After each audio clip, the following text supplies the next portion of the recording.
Ito ang nag-iisang pagbabalita sa radyo na tunay na napapakinggan ng Pilipino sa buong bansa, sa buong mundo. Kasama si Buddy Oberas. Live mula sa RMN News Center, Manila. Ito ang KBP Golden Dove Best News Program.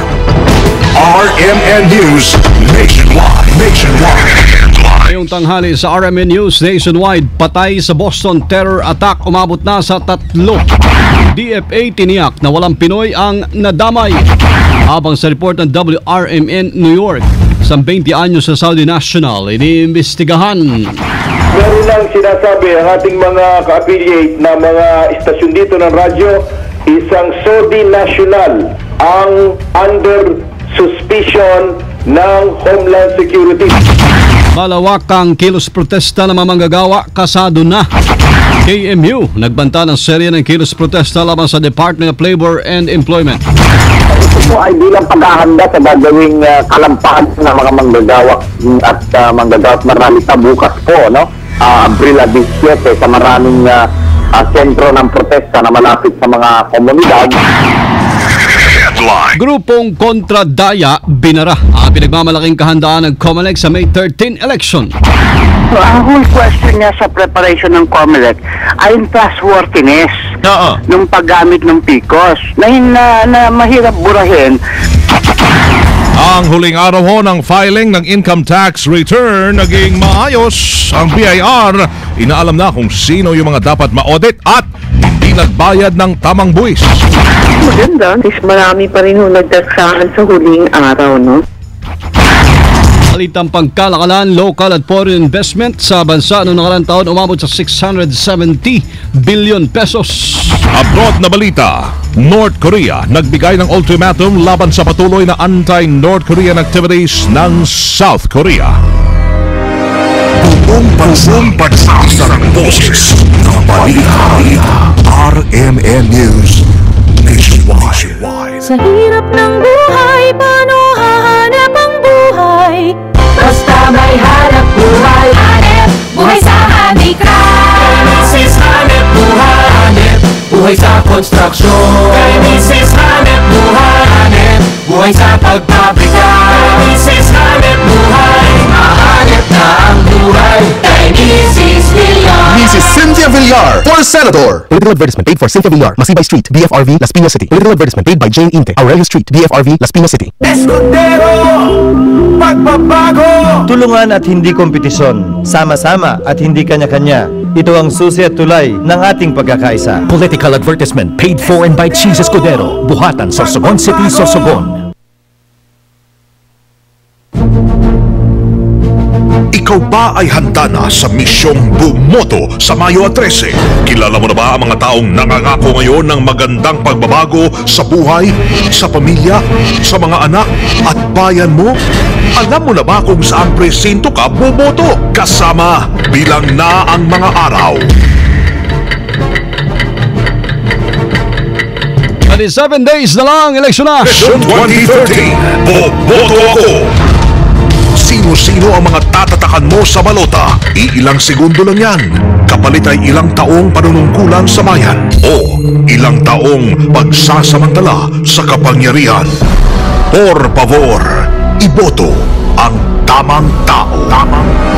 Buong pagsasang boses ng balita. RMN News Nationwide. Mabuhay Pilipinas! Hali po tayo ngayon ng Martes, April 16, 2013. Ito ang numero 1 RMN News Nationwide. Ako si Buddy Oberas. Ako naman si Wayne De La Peña. Tayo po ay live na live sa DZRS 11879 RMN Sorsogon, DYKR 1161 RMN Calibo, DXCC 828 RMN Cagayan de Oro at sa DXMB 648 RMN Malay-Balay. Live din tayo mga kasama international by www.rmnews.com at WRMN New York, USA. RMN. Umakyat na sa 3 ang nasawi, kabila na isang 8 taong gulang na batang lalaki sa pagsabog sa Boston Marathon. Umabot na rin sa 17 ang kritikal, habang nasa 144 ang sugatan sa dalawang magkasunod na pagsabog na 12 segundo lamang ang pagitan sa finish line ng ginaganap na Boston Marathon sa Copley Square kasabay po ng paggunita ng Patriots Day. Sa press conference, sinabi ni Boston Special Agent in Charge Rick Deslauriers ng FBI o Federal Bureau of Investigation na isa ang terorismo sa kanilang tinitingnang motibo sa insidente. Tiniyak din ito na pananagutin ng mga responsable sa pagsabog upang mabigyan ng hustisya ang mga nasawi at nasugatan sa insidente. The FBI is taking the lead in this investigation. It is asserting federal jurisdiction. It will do so through the Boston Joint Terrorism Task Force, members of which are comprised by all the members of the law enforcement agencies here represented at the podium. This will be a combined federal, state, and local effort. It will be an ongoing investigation. It is a criminal investigation that has the potential, is a potential terrorist investigation. We will be working diligently to gather information and gather all the facts and bring those who are responsible for this crime to justice as swiftly as possible. Habang nanawagan naman si Massachusetts Governor Deval Patrick sa publiko na maging mapagmatsyag at agad na report sa mga otoridad ang mga kahinahinalang kilos. Ayon kay Patrick, bagamat nagpapatuloy po ang mga trabaho at transaksyon sa lungsod ng Boston, asahan na mahigpit na seguridad na ipatutupad.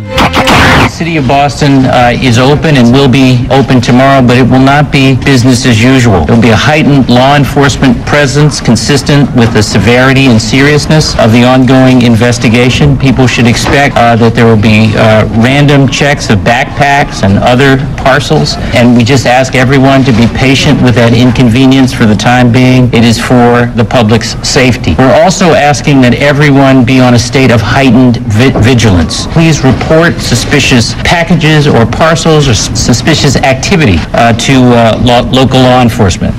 Sa ngayon ay patuloy ang investigasyon ng FBI at ng local police sa insidente kung saan bagamat may mga sinisiyasat na wala pa rin silang naarestong mga sospek. Napag-alaman na libo-libo ang sumasaling bawat taon sa pamosong marathon. Pinaniniwalaan naman ng mga otoridad na isang Saudi national ang suspect sa pagpapasabog sa marathon sa Boston, Massachusetts. Batay sa report ni Don Lino Celia ng WRMN New York, bagamat walang komento ang FBI hinggil sa pagkakakilanlan ng mga sospek o ng sospek, ay nananatili naman itong nasa kanilang kustodiya. Isa sa mga sospek ay nasugatan sa pagsabog at ngayon ay nasa paghamutan. Patuloy naman ang investigasyon ng mga otoridad sa pagkakakilanlan nito. Meron nang sinasabi ang ating mga ka-affiliate na mga istasyon dito ng radyo, isang Saudi national ang under suspicion ng Homeland Security. Bagamat ito ay walang comment ang Homeland Security dito, ang base nito, yun ay nasa custody na. Sinasabi na ito ay nasa ospital at yun ay binabantayan ngayon ng mga kawani ng SWAT team ng FBI. Sinabi pa ng WRMN New York na pinakalat na ang 1,000 miyembro ng SWAT sa buong New York para sa seguridad ng mga residente doon. Kanselado na rin ang mga biyahe ng mga pampublikong sasakyan sa buong New York. Ang House leadership natin mga kasama ay may babala sa nangyaring Boston Marathon bombing or explosion. Kasama natin sa balita, Conde Bata. RMN Report! Ikinaalarma ng liderato ng Kamara ang naganap na Boston Marathon bombing ngayong araw sa Amerika. Ayon kay House Speaker Sonny Belmonte, nakakagimbalang nangyaring trahedya at hindi inaasahan na sa isang maunlad na bansa gaya ng estado ng Boston, Massachusetts, sa Estados Unidos mangyayari ang ganong insidente. Pinag-iingat naman ni House Majority Floor Leader Neftali Gonzales II ang publiko dito sa bansa kahit sa Amerika naganap ang kahindik-hindik na trahedya. Katwiran nito walang pinipili ang terorismo na lugar o lahi dahil kahit ang malaki at matatag na bansa tulad ng Amerika ay nagagawa nilang pasukin. Umabot na nga sa 3 nasawi sa Boston Marathon bombing at mahigit 100 naman na mga sugatan. Kasama mo mula sa Kamara, Conde Bata, Tatak RMN. Radyo mo, nationwide. Inumpirma ho ng Department of Foreign Affairs na walang Pinoy na nadamay sa naganap na pagsabog sa Boston Marathon sa Massachusetts, kung saan 3 na ho ang namatay at mahigit sa 100 ang sugatan. Sa interview ng RMN kay Foreign Affairs spokesman Raul Hernandez, may 10 Pinoy na nakilahok sa nasabing marathon, ngunit wala pang kumpirmasyon ang konsulado ng Pilipinas sa Boston kung nadamay ang mga ito sa naturang pagsabog. Meron tayo natanggap na report galing sa ating konsulada doon sa New York. At sabi po nila na so far walang Pilipino na nadamay doon sa 2 pagsabog o 3 na ata. Ang sabi po ng ating konsulada doon, meron daw 10 mga Pilipino na sumali sa Boston Marathon. Pero wala nang report na nasaktan po sila. Sa ngayon ay inaantabayanan pa ng DFA ang formal reports mula ho naman sa mga otoridad sa Boston upang malaman kung may naman-amay nga bang mga kababayan natin doon. Merong 15,000 na mga Pinoy ang naninirahan na nagtatrabaho ngayon sa estado ng Massachusetts. Sa pang balita, maasama nagbanta po ng serye ng kilos protesta ang grupong Kilusang Mayo 1 o KMU laban sa Department of Labor and Employment. Ito pang suportahan ang ginigit na dagdag sahod ng mga magagawang Pilipino. Sa interview ng RMN, sinabi ni KMU Chairperson Elmer Labog, kasado na ang kanilang malawakang kilos protesta bukas Abril 17. Liban sa dagdag sahod sa mga magagawang Pilipino, ipaglalaban din ng grupo na pigilan ang pagtaas po ng presyo ng mga bilihin at serbisyo sa bansa, partikular sa gasolina. Ito po ay bilang paghahanda sa gagawing kalampahan ng mga manggagawak at manggagawak maralita bukas po, no? Abril 17 sa maraming sentro ng protesta na malapit sa mga komunidad upang igiit niya ang tagyat na pagtataas ng sahod at pagtigil sa pagtaas ng presyo ng mga pangunahing bilihin at serbisyo. Ayon pa kay Labog, gasgas na ang palusot ng mga employer at kapitalista na hindi ito kayang taasan ng sahod. Gayunpaman kung magtataas ng sahod ang mga employer at kapitalista, magbabawas ito ng mga trabahador. Gasgas ng linya ng mga employers yan at mga kapitalista, hindi pa man nagtataas ng sweldo, tuloy-tuloy ang nagiging tanggalan, dahil dito sa imposisyon ng mga niliberal na patakaran, privatisasyon, deregulation at liberalisasyon, ay nagkakatanggalan na dahil nga sa kompetisyon ng mga dayuhang negosyo. Si Kilusang Mayo 1 Chairperson Elmer Labog sa interview ng RMN. Amantalay ang duda ho yung grupong kontradaya sa preparasyong ginagawa ng Commission on Elections para sa May 13 elections. Kasunod na rin ito ng naging pahayag ni Comelec Chairman Sixto Brillantes na nasa 85 hanggang 90% na ang kanilang paghahanda at inaasahang magiging 100% ang kanilang kahandaan bago matapos ang kasalukuyang buwan. Sa interview ng RMN kay Father Joe Dizon, convener ng grupong kontradaya, binara nito ang naging pahayag ni Brillantes at sinabing failure ang nasa kanilang preparasyon. Ayon kay Dizon, kahit 99% pa na handa ang Comelec, duda pa rin ito na magiging malinis ang halalan, lalo na't mismo ang poll body ay aminadong bigo na makuha ang source code para sa mga PCOS machines. Ang whole question niya sa preparation ng Comelec ay yung trustworthiness ng paggamit ng PCOS na mahirap burahin hanggat the letter and the intent of the law ng automated election ay nai-implement at kayang implement. Sasabihin 99.9%, hopefully, and that's my prayer, sana nga. Pero kita ba nangyari sa Hong Kong? Yung PCOS doon ay may mga balotang hindi binasa. Dahil dyan, pinayuan ni Dizon ang Comelec na magpakatotoo na lamang at tanggapin ang pagkatalo upang maisalba pa ang kanilang reputasyon. Nanawagan din ang grupo sa taong bayan na maging mapagmatyag, makiisa at maghanda sa anumang dayaan na mangyari sa halalan. Naging maganda naman mga kasama resulta ng huling araw po ng pagbabayad ng buwis sa mga tanggapan ng Bureau of Internal Revenue sa buong bansa kahapon. Sa interview ng RMN kay BIR Commissioner Kim Henares, ikinutuwa nito na dagsaan o mga nagdagsa ang mga taxpayers bilang pagtalima sa nilang responsibilidad sa gobyerno. Sa ngayon ay nasa evaluation period na ang BIR para malaman kung sino mga dapat na isailalim sa audit at kung sino mga hindi nagbayad ng tamang buwis. Maganda. Marami pa rin nagdagsaan sa huling araw. First set na mga tao na ma-evaluate within a month or two na madidetermine namin kung sino yung dapat i-audit. Pinayuhan din ni Henares sa mga hindi po nakapaghain ng kanilang mabuwis o ITR kahapon na maaari pa rin humabol. Ito ay upang maiwasan ang mas malaking interest sa tax evasion case.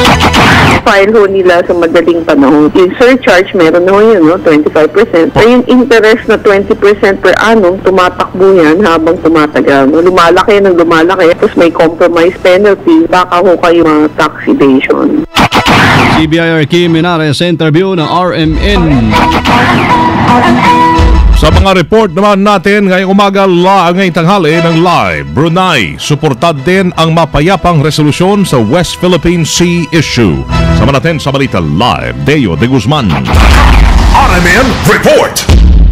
Inihayag ngayon ni Foreign Affairs Secretary Albert Del Rosario na sinusuportahan ng Brunei Darussalam ang pagkakaroon ng mapayapang paraan para maresolba ang issue sa West Philippine Sea.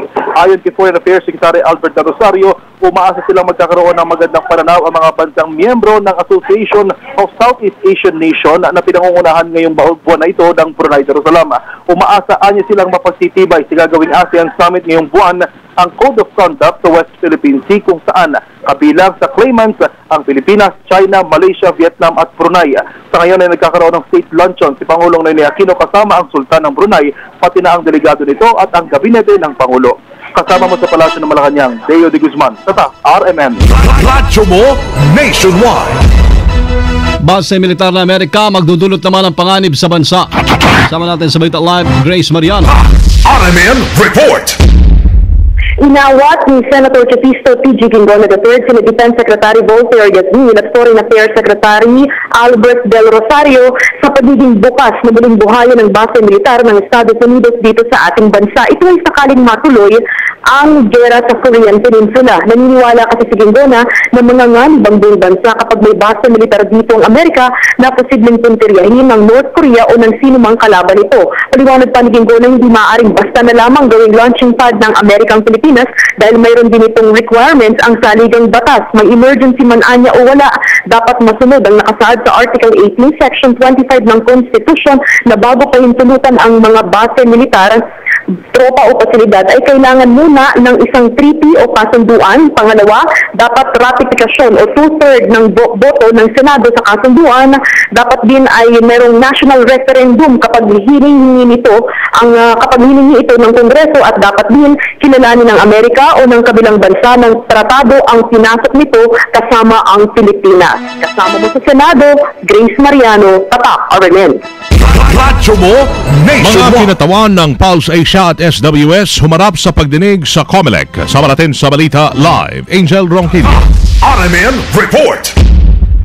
Humarap na ngayon ang mga kinatawan at opisyal ng Social Weather Station at Pulse Asia sa ugnay na naglalabas ang political survey, partikular na sa senatorial race ngayong nalalapit na midterm election. Nais kasing malaman ng Commission on Elections kung totoo mga politiko ang nasa likod ng pupugbopondo sa naturang mga grupo. Ayon sa COMELEC, dapat ay non-stock at non-profit ang mga survey firms alinsunod na rin sa umiiral na patakaran kung lilitaw ng mga kandidato o mga political parties ang financier o nasa likod ng pagsagawa ng survey. Ayon sa ito ng COMELEC sa record nila bilang campaign finance, habang may kaukulang aksyon ang poll body sa mga lalagpas sa pinapayagang gastos ng isang politiko. Kasama mo sa lungsod ng Maynila, Angel Ronquillo, Tatak, RMN. Radyo mo nationwide. Samantala, mga kasama, stranded na OFW ho na nagka-camping sa labas ng Philippine Consulate sa Jeddah. Abay, umaabot na sa halos 1,500. Kasama natin sa Balita Live, Joyce Adra. RMN Report! Umakit na sa 1,450 ang stranded OFWs ang nagka-camping ngayon sa labas ng Philippine Consulate sa Jeddah, Saudi Arabia. Ayon sa Migrante Middle East, posibleng tumaas pa ang bilang nito kapag pinatupad na muli ang crackdown operation ng Saudi government laban sa overstaying foreign workers. Iginit ng naturang OFWs ang agarang repatriation sa kanila, lalo na yung mga may kasamang anak. Sa kabuuan, 7,000 OFW sa Saudi Arabia ang naghihintay ng tulong mula sa gobyerno ng Pilipinas para mapauwi sila. Kaugnay nito, nag-deploy na ang Saudi Police ng mga tauhan sa paligid ng konsulado ng Pilipinas para sa seguridad. Kasama mo sa DSA, Joyce Adra, Tatak, RMN. Radyo mo nationwide. RMN Nationwide Report. Tuloy pa rin, 2 pulis at 7 KAFGO bihago ng rebelde sa Surigao at Agusan. Sama natin sa balita mula doon live, si Ramil Banges ng RMN Pagadian. RMN Report. Sunod-sunod na pangatake ang ginawa ng mga rebelding New People's Army sa Surigao at Agusan del Sur kahapon, kung saan hawak nila ngayon ang 2 pulis bilang bihag at 7 pang mga KAFGO. Kasama na nito ang isang babae. Ang pamimiyag nangyari sa magkahiwalay na lugar ayon nitong si Caraga Police Regional Director General Gitulio Napiñas. Kinilala ang dalawang bihag na pulis na sina Piotr Nunez at Pian Espanya, pawang nakadistino sa Lorito, Agusan del Sur Municipal Police Station. Inihayag naman itong si Captain Christian O, spokesman ng 4th Infantry Division Philippine Army, na sa ngayon binuo ang Critical Crisis Management Committee sa Agusan Sur at Surigao upang mapangalagaan ang kaligtasan ng 4 na katbong bihag sa Agusan del Sur at 3 sa may Surigao del Sur. Isang malawakang hot pursuit operation ang ginawa naman ng militar para sa nasabing insidente. Kasama mo sa Armen Butuan. Salamat si Ramel Bangkeso, yan ang Armen Butuan. Radyo mo nationwide. Sa pang balita, makasama 7 na milyong Pilipino naman ang naghanap po ng karagdagang trabaho ayon sa TUCP. Kasama natin sa Balita Live, Sylvester Labay. RMN Report. Inihayag ngayon ng Trade Union of the Philippines na aabot sa 9 na milyong Pinoy na manggagawa ang gustong rumakit o maghanap buhay ng karagdagang trabaho. Ito'y para magkaroon ng dagdag kita at may pangtustos sa pang-araw-araw na gastos. Ayon kay TUCP spokesman Alan Sanhusay, nakakadismaya umano dahil karamihan sa mga Pinoy ay mismatch ang trabaho at mababa ang pasweldo sa mga manggagawa. Base kasi sa January 2013 data ng National Statistics Office, aabot sa 7.9 na milyong Pilipino ang underemployed. Kasama mo sa Quezon City para sa DZXL 558. Ako si Sylvestre Labay. Tata, RMN. Radyo mo nationwide. Ang pagkalat naman ng brass knuckles sa merkado dapat kontrolado ng LGU. Ayon yan sa PNP. Kasama natin sa balita live, Rhea Mamogay. RMN Report.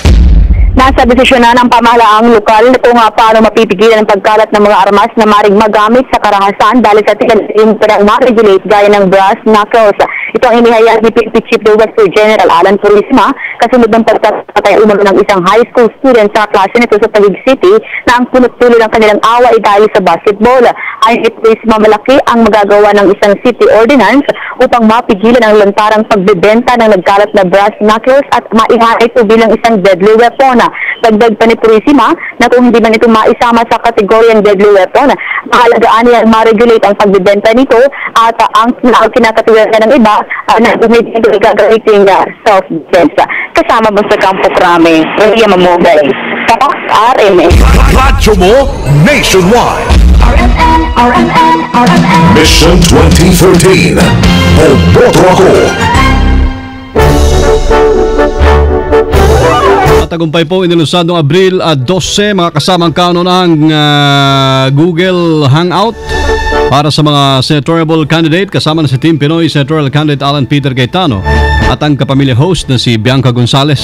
Ang paglulusad nito ay naglalayong may pag-usap ang bawat kandidato sa pagkasenador sa ilan sa mga OFW para sa nilang plano at plataforma alinsabay ho sa ginaganap na absentee voting na nagsimula noong Abril 13 at matatapos sa Mayo 13. Bukod kay Bianca ay nakasama naman ni Senador Alan Cayetano ang 5 OFW na sina Cherry Lynn Zolweta sa Japan, Christina Boston sa Paris, Jennifer Matorosa sa Taiwan, Reynabel Bataler sa Saudi Arabia at Steven Raga ng New York.